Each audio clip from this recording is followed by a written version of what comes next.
KSEBയുടെ ആശങ്ക, അത് ഇലക്ട്രിസിറ്റിയുമായിട്ട് ബന്ധപ്പെട്ട ഒരു ആശങ്കയായിട്ട് നമ്മളിവിടെ വന്നിരിക്കുന്നത്. അപ്പോൾ വിഷയം അതിലേക്ക് മാത്രം കടന്നോട്ട് നമുക്ക് സംസാരിക്കാം. ഇവിടെ പല KSEBയുമായിട്ട് നിരന്തരം ബന്ധപ്പെടുന്നതും ഈ രംഗത്ത് പ്രവർത്തിക്കുന്ന ഒരാളെന്ന നിലയിലും ഞാൻ ഈ ചർച്ചയിലേക്കൊന്ന് എനിക്ക് അവസരം തന്നതിന് ആദ്യമായിട്ട് നന്ദി പറയുന്നു. അതുപോലെ ഇപ്പം വ്യാപാരി വ്യവസായിക്കും ഇവിടെ MLAക്കും സംഘടകർക്കും എല്ലാം നന്ദി പറയുന്നു. 9 ഫീഡറുകളാണ് പാലായിലുള്ളത്. 9 ഫീഡറുകളിലൂടെയാണ് പാലായിൽ ഈ ഓരോ പ്രദേശത്തേക്ക് നമുക്ക് വൈദ്യുതി തന്നുകൊണ്ടിരിക്കുന്നത്.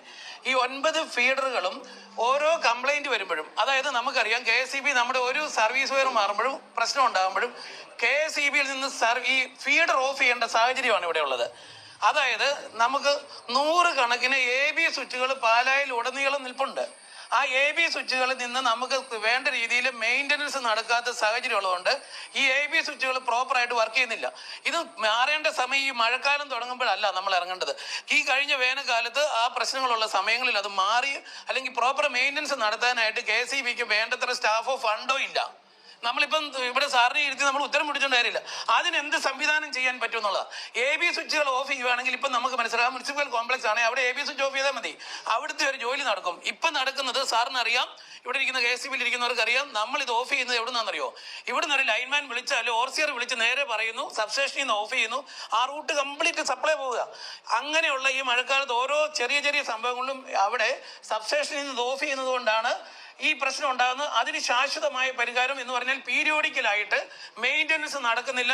അത് മെയിൻ്റനൻസ് നടക്കാനുള്ള സംവിധാനം തീർച്ചയായിട്ടും KSEBയുടെ ഭാഗത്തു നിന്നുണ്ടാകണം. അതിനുള്ള ഫണ്ടും കൊടുക്കണം. AB സ്വിച്ചുകൾക്കൊക്കെ വിലയുള്ളതാണ്.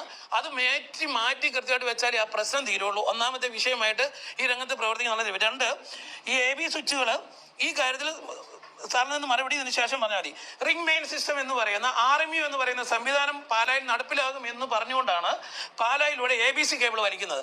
ഈ AB കേബിൾ എന്ന് പറയാം, ABC എന്ന് പറഞ്ഞ മിസ്റ്റേക്ക് ഉണ്ട്, C കേബിളാണ്. അപ്പോൾ AB കേബിളുകൾ വലിക്കുമ്പോൾ അന്ന് പറഞ്ഞിരുന്ന ഇതാണ്, ആ മീറ്റിങ്ങുകളിലൊക്കെ നമ്മൾ പങ്കെടുത്തതാണ്.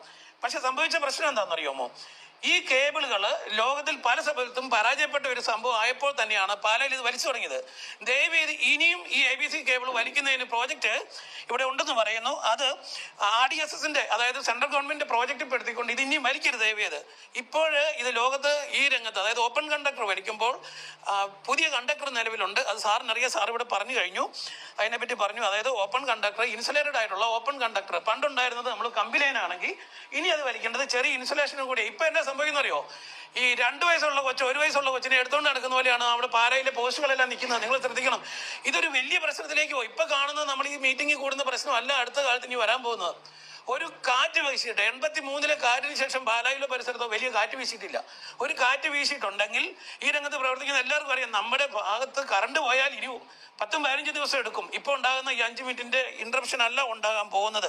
അതിനനുസരിച്ച് ഈ രംഗത്ത് ഇപ്പോൾ ടൗണിൽ ഈ പറയുന്ന കേബിൾ വലിക്കാൻ ആ പ്രോജക്റ്റിൽ ടൗൺ ഇല്ലെന്നാണ് ഞാൻ മനസ്സിലാക്കുന്നത്. തീർച്ചയായിട്ടും പാലാ ടൗണിൽ ഉടനീളം ആ കണ്ടക്ടർ വലിക്കാൻ ഈ ഫണ്ടിൽ നിന്ന് എങ്ങനെയാണ് അത്, അല്ലെങ്കിൽ ഇപ്പം മുറിക്കുമ്പോഴേ ഭാഗമാണ് വലിക്കാൻ പോകുന്നത്, അത് മാറ്റിക്കണം എന്നുള്ളതാണ്. പാലാ അത് വലിക്കാൻ വേണ്ടി എന്ത് പ്രോജക്റ്റ് MLAക്ക് എന്ത് ചെയ്യാൻ പറ്റും, ആ രീതിയിലേക്ക് MLAയുടെ ഭാഗത്തുനിന്ന് എന്ത് ചെയ്യാൻ പറ്റുമെന്ന് ദയവായിട്ട് പറയണം. അതുപോലെ തന്നെ ജീവനക്കാരെ സംബന്ധിച്ച് ജീവനക്കാരെ അപര്യാപ്തത പരിഹരിക്കുന്നു എന്ന് പറയുമ്പോൾ ഇത് ഗവൺമെന്റിന്റെ ഭാഗത്തു നിന്ന് എല്ലാ സെക്ഷനിലും ഒരുപോലെയാണ് ജീവനക്കാരെ കൊടുക്കുന്നത്. പാലാ പോലെ ടൗണിൽ ഇത്രയും ജീവനക്കാരെ കൊടുത്താൽ പോരാ, ഇരട്ടി ജീവനക്കാരെ കൊടുക്കാൻ വേണ്ടിയുള്ള സംവിധാനം ഉണ്ടാകണം. അല്ലെങ്കിൽ ഇപ്പോൾ അവിടെ നടക്കുന്നത് എന്ന് വെച്ചാൽ സബ് കോൺട്രാക്ടറെ പറ്റിയാണ് അവരെ കൊണ്ട് വർക്ക് നടക്കുന്നത്. പാലായിൽ ABC വലിച്ചപ്പോഴും ഇവിടെ എല്ലാം വലിക്കുമ്പോഴും കേബിളുകൾ ജോയിൻ ചെയ്യാൻ വേണ്ടി പ്രത്യേക ലൈസൻസ് ഉണ്ട്. അതിൽ പ്രാവീണ്യമുള്ളവരെ വെച്ച് വേണമായിരുന്നു ഈ വർക്കുകൾ ചെയ്യാൻ. പ്രാവീണ്യമുള്ളവരെ കൊണ്ടല്ല വർക്ക് ചെയ്ത് ദയവ് ചെയ്ത് ഇനിയെങ്കിലും ഈ രംഗത്ത് ഇവിടെ ജോലി ചെയ്യുന്നവർക്ക് പ്രോപ്പറായിട്ട് ട്രെയിനിങ് കൊടുക്കണം. കേബിൾ വലിക്കുന്നതിന്, കേബിളിൻ്റെ ടെർമിനേഷൻ നടക്കുന്നതിന് ഒക്കെ കൂടി ട്രെയിനിങ് കൊടുക്കണം. അല്ലെങ്കിൽ ട്രെയിനിങ് ഉള്ളവരെ വിളിച്ചു വരുത്തിക്കൊണ്ട് അതിനുള്ള സംവിധാനത്തിലേക്ക് പോകേണ്ടി വരും.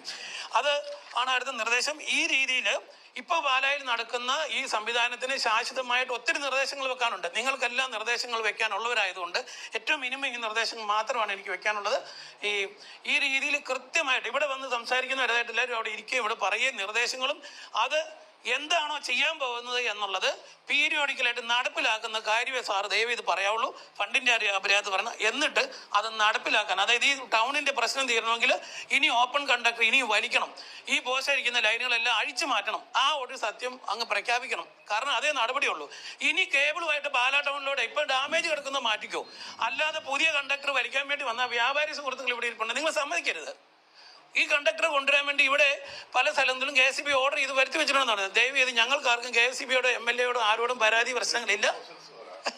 പ്രപ്പോസൽ ഇതാണ്, കേബിളുകൾ മാറ്റുമ്പോൾ ഇനി ആ കേബിളുമായി ദയവായിട്ട് വലിക്കുന്നതിനോട് ഞങ്ങൾക്കെല്ലാം പ്രശ്നമുണ്ട്. അടിയന്തരമായിട്ട് ഡാമേജ് വന്ന് കിടക്കുന്ന കേബിളുണ്ട്, പാലാ ബിഷപ്സ് ഹൗസിൻ്റെ അവിടുത്തെ കുറച്ച് റൂട്ടിലുണ്ട്. ആ കേബിളുകൾ മാറ്റാം.